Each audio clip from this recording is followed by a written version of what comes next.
Okay, let's dive in. June 2009, you have this incredibly modern plane, an Air France A330, flight 447, Rio to Paris, and it just disappears over the middle of the Atlantic. Vanishes. No Mayday, nothing. For almost 2 years, it was this huge mystery, just fragments found floating. Until they found the black boxes. And what they revealed wasn't, some massive bomb or engine failure, was it? It was something stranger. Much stranger. It pointed towards, human factors. How a relatively small technical problem could spiral completely out of control because of how the pilots reacted or maybe didn't react. Almost profoundly irrational in hindsight. Right. That's what we want to unpack today. So the plane itself, the A330, great safety record, right? A real workhorse. Absolutely. And the route, Rio-Paris, pretty standard, coveted even for crews, though there were reports that Captain Mark Dubois hadn't had much sleep beforehand. And in the cockpit, as things kicked off, it was First Officer Bonin at the controls with Relief First Officer Robert beside him. Captain Dubois was on his rest break. And these Airbus jets, they're packed with automation, designed specifically to prevent pilot error. They fly under what's called normal law. Explain that a bit. Normal law is like training wheels. Sort of, yeah. It's an electronic safety net. The plane physically won't let you stall it, or bank too steeply, or pitch the nose too high. It actively protects the flight envelope. Gotcha. So the early flight was normal, anything unusual? Seems okay. Bonin was apparently a bit nervous about some thunderstorms up ahead in the Intertropical Convergence Zone, that band of weather near the equator. But the captain wasn't overly concerned. No, Dubois apparently thought they could handle it, didn't think they needed to climb over it. They even saw St. Elmo's fire, that weird electrical glow. Spooky. So then Dubois leaves for his rest break, about 2 a.m. UTC. Yeah, leaving Bonin, who is the less experienced of the two first officers at the controls, with Robert monitoring. Was there discussion about that? About deviating around the weather? There was. Robert actually suggested turning left to avoid the worst of it, but, they didn't act on it.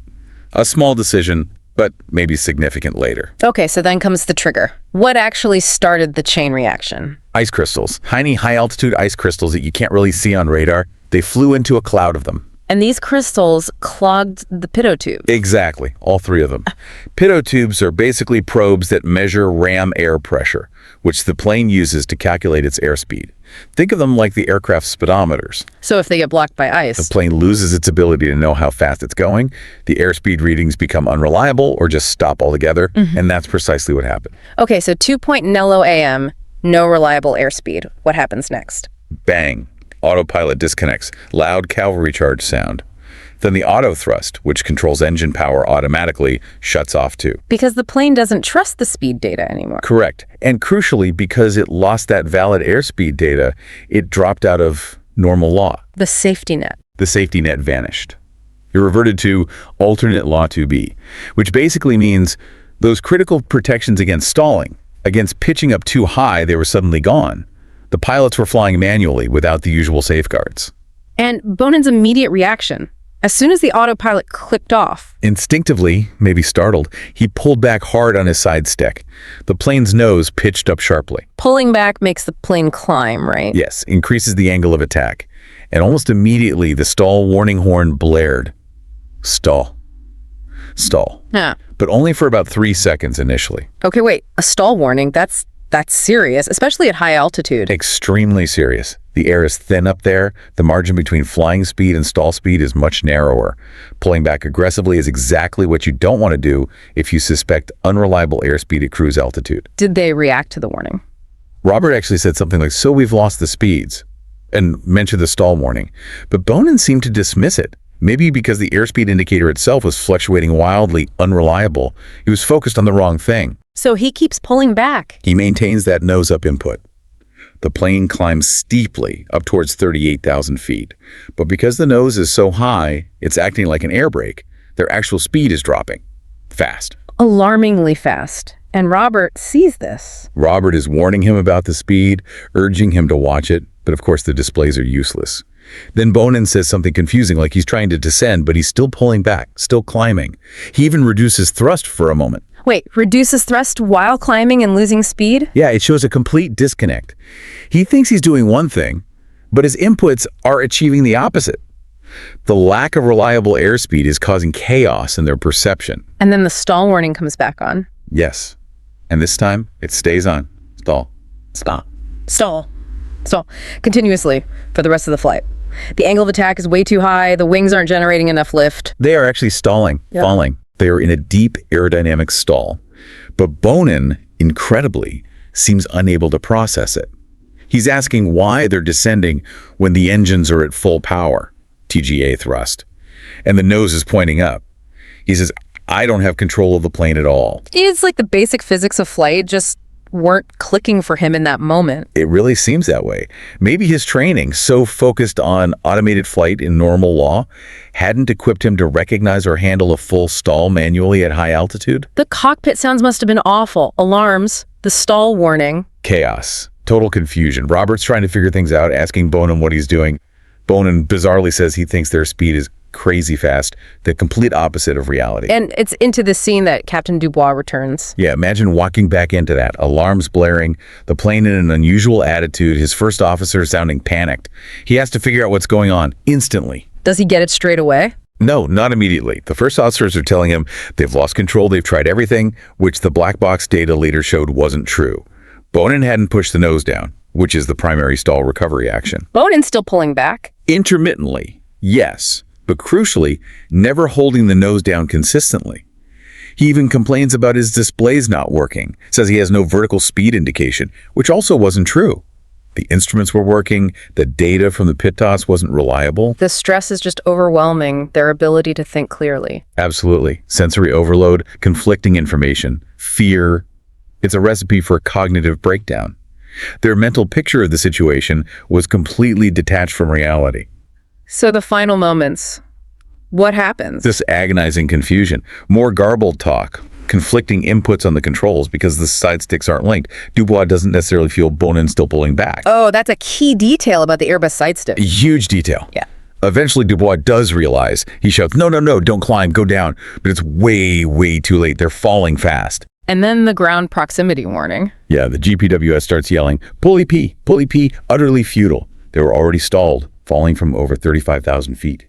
Seconds later, they hit the Atlantic. Such a horrific end, and all stemming from iced up sensors. A relatively minor initial problem that, through a chain of human reactions, led to total disaster. And finding those black boxes nearly 2 years later finally gave the answers.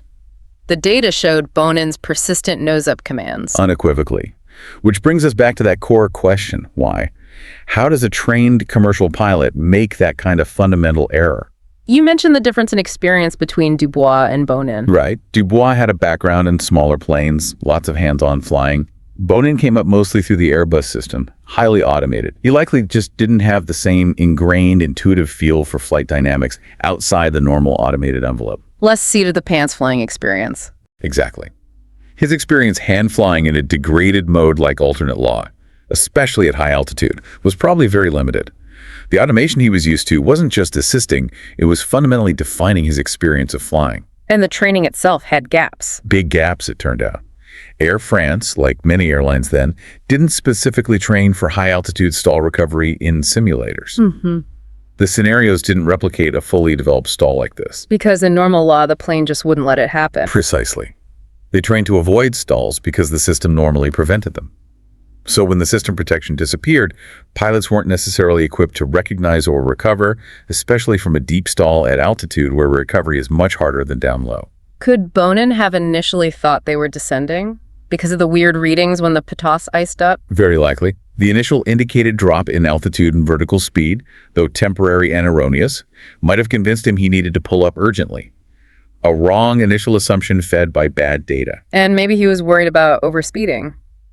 Going too fast. Possibly, though it's a misplaced fear in that specific context. At high altitude, the gap between stalling speed and the maximum speed is narrower the coffin corner. Worrying about overspeed while pulling the nose up just drives you faster towards the stall. He might have been focused on the wrong danger. What about the specific training they did have for unreliable airspeed? That might have actually hurt them. The standard procedure often involves setting a specific pitch attitude and power setting, usually nose up and high power. But that procedure is typically for lower altitudes. Applying it at cruise altitude is exactly the wrong thing to do if you're approaching a stall. Correct. It could have been an ingrained response, learned by rote, but applied completely out of context.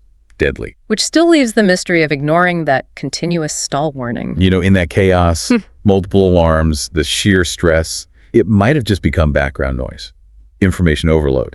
And maybe that initial brief stall warning when the autopilot disconnected was dismissed as erroneous, making them less likely to trust the later persistent warnings. And Robert, why didn't he intervene more forcefully? He had more hours than Bonin. It seems he was swamped, trying to understand the error messages on the displays. Maybe fatigue played a part. And critically, as we said, without link controls, he wouldn't physically feel Bonin hauling back on the stick. He couldn't fully sense the severity of the input. Just a tragic combination of factors limiting his ability to step in effectively. Yeah. And even Dubois, the experienced captain, took vital moments to diagnose the situation when he returned. The sheer confusion, the unexpectedness. Yeah. It's hard to process that quickly, even for the best. So it wasn't just one single error, but a cascade. Bonin's actions seem like a breakdown of rational thought under pressure, maybe believing contradictory things at once. It seems plausible. A confused mix of instincts, flawed assumptions, maybe trying to apply incorrect procedures, all happening under immense stress. A chilling reminder of human fallibility. Oh, absolutely. It was a massive wake-up call about relying too heavily on automation and potentially letting basic stick and rudder skills atrophy. What changed? A huge push towards improved training. Much more emphasis now on manual flying skills, realistic high-altitude stall recognition and recovery training, and what they call upset prevention and recovery training, or UPRT. How to handle the plane when things go badly wrong. And that's made a difference. The safety record in the years since suggests it has. There's a much greater awareness now of these specific risks. But there's still that paradox, right? As planes get more automated, Pilots get fewer chances to practice those manual skills in real life. So ensuring they are truly ready for that one-in-a-million event where the automation fails or confuses them becomes even more critical and arguably more difficult. It's an ongoing challenge. this whole story of Flight 447 is just sobering. It really forces you to think about human error, even among highly skilled people, and how vital it is to learn from these tragedies. Absolutely. It underscores that technology, automation, it's made flying incredibly safe, but it hasn't removed the human element. Sound judgment, fundamental understanding, the ability to cope when things go off script, that's still irreplaceable. A really important takeaway. And for anyone listening who wants to dig deeper into this or other aviation safety incidents, Admiral Cloudberg's analyses online are incredibly thorough and insightful, really worth exploring if this has caught your interest.